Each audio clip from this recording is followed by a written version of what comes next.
तो last episode के and पे हमने देखा था कि सभी लोग जो होते हैं वो दूसरी साइड वाले वो स्पाइक्स को देखकर बहुत ज्यादा हैरान हो रहे होते हैं, जबकि हमारी साइड वाले लोग भी काफी हैरान हो रहे होते हैं कि वो लोग जो इतने ज्यादा हैरान क्यों हो रहे हैं स्पाइक्स को देखकर। ग्राउंड के ऊपर फ्लैट स्पाइक्स को देखकर कौन हैरान होता है। तो मा लियू फेंग उनसे कहता है कि मुझे समझ आ कि यहाँ पर क्या हो रहा है। इसने यहाँ पर 3D टाइप के स्पाइक्स बनाए हैं जो कि दूसरी साइड वालों को ऐसे लग रहा होगा जैसे ग्राउंड के अंदर से इतने सारे स्पाइक्स निकल आए हैं, लेकिन असल में ऐसा नहीं है। ये सिर्फ और सिर्फ फ्लैट पेंटिंग्स है जो हमारी साइड से में फ्लैट दिखाई दे रही है। लियू फेंग उनको जब ये बात समझाता है तो वो लोग कहते हैं इसका मतलब यह है कि जो सभी को बेवकूफ बनाने की कोशिश कर रहा है। तो दूसरी तरफ से चेन ज़ाओ जो होता है वो अपने बीच से कहता है कि जल्दी से आगे बढ़ो, इसके ऊपर अटैक करो। लेकिन जैसे वहां पर चेन ज़ाओ का बीच जो होता है वो ग्राउंड के ऊपर पाँव मारता है, तो इसी क्योंकि वो ग्राउंड के ऊपर इसलिए पाँव मारता है ताकि वहां पर जो स्पाइक्स है वो स्पाइक्स टूट जाए और उसके पाँव की पावर के साथ वो टूटे। लेकिन ग्राउंड के ऊपर से जैसे वहां पर वो पाँव मारता है तो वहां पर स्पाइक्स होते ही नहीं है, बल्कि वो ग्राउंड टूटता है। तो वहां पर लकड़ी के ऊपर कुछ पेंटिंग्स बनी होती है। ये देखकर चेन ज़ाओ कहता है कि इसने मैं बेवकूफ बना दिया। जब वो यहाँ पर अभी उस लकड़ी के टुकड़े की तरफ देख रहा होता है, इसी के साथ ही उसके किरण के ऊपर अटैक हो जाता है। साइड के ऊपर से किरण के ऊपर एक बुलेट शूट होती है।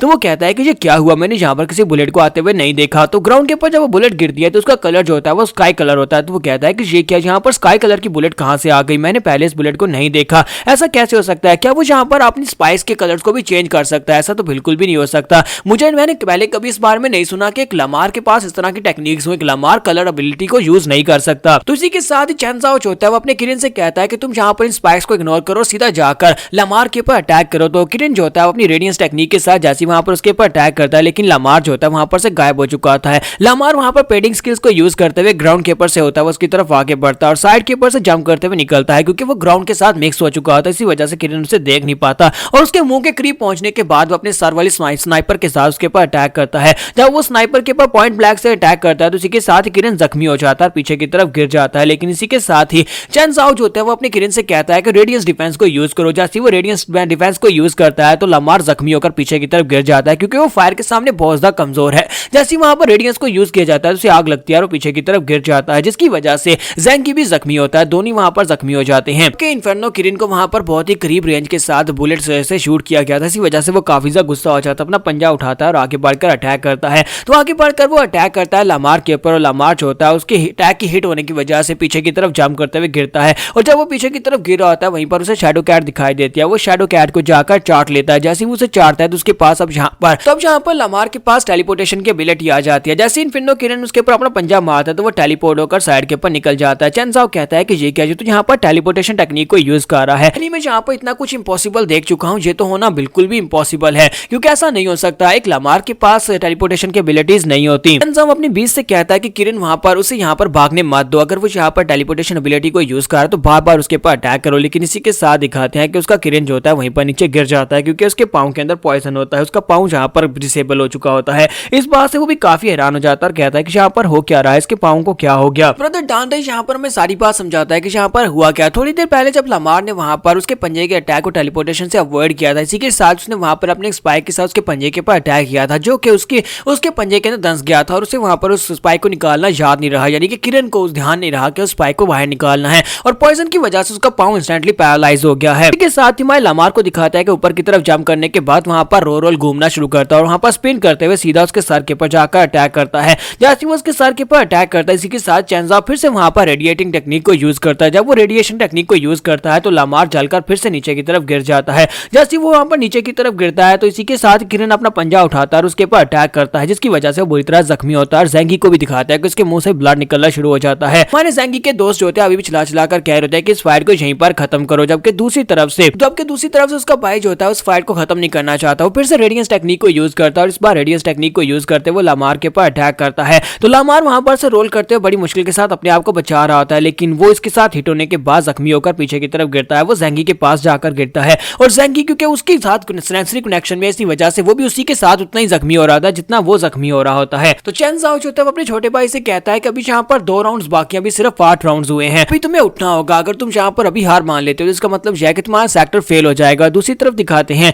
कि सिस्टर गावलिंग जो होती है आपने बटर रैबिट को उसकी तरफ आगे भेज दिया, तो बटर रैबिट सीधा उसके पास चला जाता है, जाकर उसे कुछ कहता है। बटर रैबिट उससे कुछ बात करता है और इसी के साथ ही लमार जो होता है उसके पाँव को वहां पर चाट लेता है। तो इसी के साथ ही बटर रैबिट जो होता है वापस हट जाता है, जबकि लमार वहां पर जल्दी से ऊपर की तरफ शूट कर जाता है। वो ऊपर की तरफ उड़ना शुरू कर देता है, क्योंकि बटर रैबिट को जब उसने चाटा था उसके पास यहाँ पर सॉलिड विंग एबिलिटी आ गई थी और सॉलिड विंग एबिलिटी के साथ उसके पंख निकल आते हैं और हवा में उड़ना शुरू कर देता है। तो ज़ेंगी कहता है कि जैक बैक अब यहाँ पर तुम्हें ड्रिल टेक्निक को यूज करना होगा। और ऊपर जाने के बाद वहां पर वो जोर जोर से घूमना शुरू कर देता है। जब वहां पर घूम रहा होता है इसी के साथ ही वो एक स्पेशल टेक्निक जिसे स्मैशिंग ड्रिल कहते हैं उसके साथ ऊपर से नीचे की तरफ आता है और नीचे दिखाते हैं कि इन्फर्नो किरण जो होता है अपना मुंह खोलता है, रेडियस टेक्निक को यूज करता है। जब अपना मुंह खोलकर वहां पर उसके ऊपर अटैक करता है इसी के साथ ही हमारा लामार जो होता है वो ड्रिल बनकर सीधा उसके मुंह के अंदर आकर लैंडिंग करता है। तो उसके मुंह के अंदर लैंडिंग करने के बाद इसी के साथ ही दिखाते हैं कि हमारा लामार जो होता है वो तो यहाँ पर बुरी तरह जख्मी होता है। इसी के साथ ही किरण जो होता है वो भी जख्मी हो जाता है, उसका मुंह जख्मी हो जाता है और पीछे की तरफ गिर जाता है। वहां पर एक जबरदस्त धमाका होता है।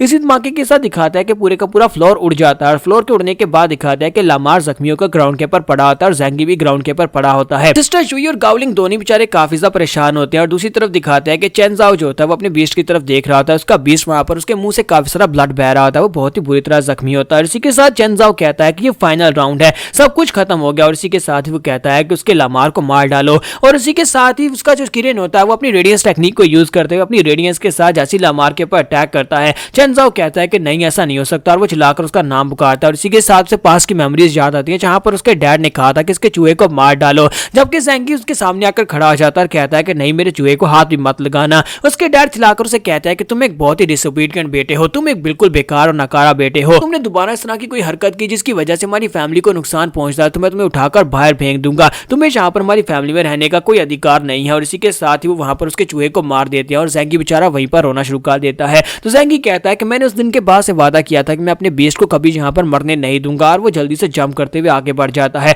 वो जंप करते हुए सीधा जाकर लामार को अपनी बॉडी के साथ कवर कर देता है, जबकि रेडियंस टेक्निक जो है यहाँ पर उसके साथ टकराने वाली है। तो वो कहता है कोई भी यहाँ पर मेरे बेस्ट को नुकसान नहीं पहुंचा सकता। तो जैसे वहां पर उसकी बॉडी को कवर कर लेता है इसी के साथ ही उसका ब्रदर जो होता है वो अपनी रेडियंस टेक्निक को वहीं पर से डिस्पेल कर देता है। वहां पर रेडियंस टेक्निक को खत्म करता है और अपने बेस्ट को वापस समन कर लेता है। इसी के साथ ही बटर रैबिट जल्दी से आगे बढ़ता है, जाकर उनको हील करना स्टार्ट करता है। वो ज़ेंगी और उसके साथ साथ लामार दोनों को हील करता है। और इसी के साथ ही एक पास्ट का सीन दिखाया जाता है जहां पर उसका ब्रदर जो होता है यानी चेनजाओ जो होता है वो चेनजी से कहता है क्या तुम वाकई में यहाँ पर से छोड़कर जा रहे हो, क्या तुम घर छोड़कर जा रहे हो। तो ज़ेंगी उसे कहता है क्या तुम यहाँ पर मुझे रोकने के लिए आए हो। तो वो कहता है कि नहीं मैं यहाँ पर तुम्हें रोकने के लिए नहीं आया, लेकिन मुझे पता है कि तुम कुछ ही दिनों में यहाँ पर रोते हुए वापस आ जाओगे। चेनजी तुम यहाँ पर बच्चों वाली हरकत मत करो, तुम इस वक्त एक टॉप लीग के सेक्टर में हो, एक टॉप लीग के सेक्टर का सेकंड यंग मास्टर होना तुम्हारे लिए बहुत बड़ी गर्व की बात है।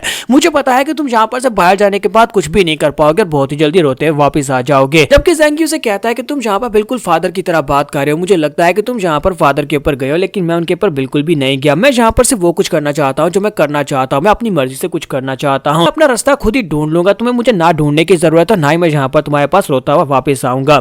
सीन प्रेजेंट में आता है जहाँ पर उसका ब्रदर जो होता है वो उसको देख रहा था। उसको देखने के बाद साथ ही पीछे की तरफ मुड़ जाता है। मास्टर टैंक से कहता है कि मास्टर टैंक जहाँ पर इसने 10 राउंड्स को पूरा किया और अभी तक जिंदा है तो उसका मतलब यह है कि इसने टेस्ट को पास कर लिया, तो मेरी तरफ से कोई ऑब्जेक्शन नहीं है। बाकी आप सभी लोग यहाँ पर अपने इंटरव्यू को पूरा कर सकते हैं। फाइनली यहाँ पर मिस गावलिंग की बारी है। तो मिस गावलिंग का टेस्ट होना बाकी, अगर ये यहाँ पर फेल हो जाती है तो इनका जो पूरे का पूरा सेक्टर है वो फेल हो जाएगा। तो नेक्स्ट सीन में देखेंगे मिस गावलिंग यहाँ पर अपने आप को कैसे पास करवाएंगे। तो एपिसोड की एक्सप्लेनेशन अच्छी लगी हो तो कमेंट करके जरूर बताइएगा, वीडियो को लाइक करना मत भूलिएगा। Thank you.